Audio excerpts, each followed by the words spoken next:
Hello, Stephen. Thank you for your kind words. I always enjoy some feedback. I definitely agree with you that the IC, after this kind of wave of moles within the IC ratting out our agents, they needed to run a tighter ship. And I think this kind of, you could tie it back into some of the earlier chapters from the algorithm textbook in which they mentioned, or she mentioned, how the United States IC was really kind of new, and it was almost naive in some ways. Obviously, by this point, they were beyond the ad hoc intelligence that was only present during a war, but I don't think they fully internalized the fact that like other intelligence agencies would seek to embed themselves in the IC and that people would turn traitor. I think it took Ames and Hansen and some others to kind of really piece that together and make plans for that. As to your questions, as to which side of the MICE acronym, the MICE acronym Polyakov falls under, it's not money and it's not coercion, it's between ego and ideology. I'd say probably like 60 ideology and 40 ego. As you mentioned, the Holodomor was brutal,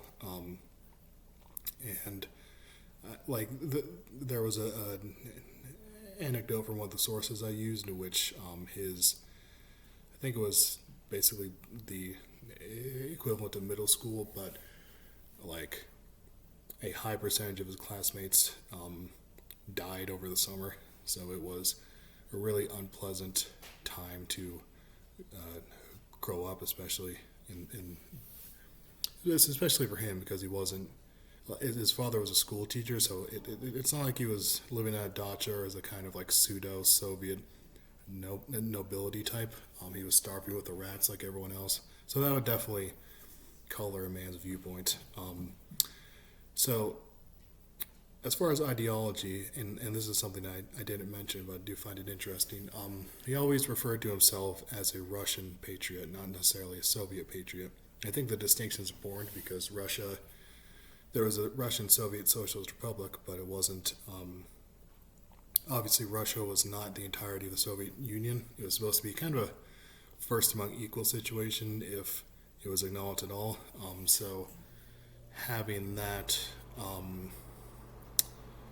having Polyakov repeatedly call himself a Russian, like a true Russian patriot as opposed to a Soviet patriot, I think he made the distinction between what he saw of his cultural perception of mother ancestral Russia versus the current Soviets who were running into the ground. I think that definitely played a role, and of course, ego always plays a role. He was personally disgusted by a lot of what happened. He obviously felt that the government failed him, both in Ukraine and also, again, it can't really be overstated how much he hated Khrushchev, because Khrushchev, not to get overly political, but he kind of reminds me of Trump now, where he's very crude and kind of frat boy-esque, and that seeing that kind of man be the most powerful person in the country really rankled Polyakov, who had sacrificed so much for it. And I think that combination of ideology and ego really drove him over the edge. And as to your second question as to why he didn't defect, it turns out they actually tried to get him to defect, but he refused. Let me find the source, and this is from Spies in the Family. So it's about as good a source as we're going to get, but obviously you can take it with a grain of salt. He was stationed in Kathmandu and then was recalled back to Moscow for his trial and execution. And the American, he wasn't the ambassador, but he was a second secretary apparently, and his name was Scotty Skutsko. And Skutsko offered to exfiltrate Polyakov, and Polyakov refused outright, saying, I was born a Russian, I will die a Russian. I didn't do this for the United States, I did this for Russia. So again, I think it calls back to the ego thing, where he just wanted to,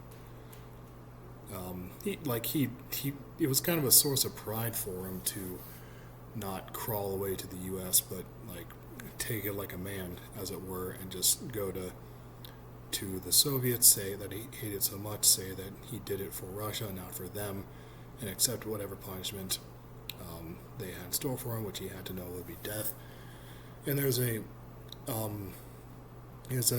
kind of unpleasant section in the same Spies in the Family book where his grandson kind of angrily wishes that Polyakov had killed himself instead before he was recalled back to Moscow, because then his wife would have been the widow of a general, and his family would have been all fine.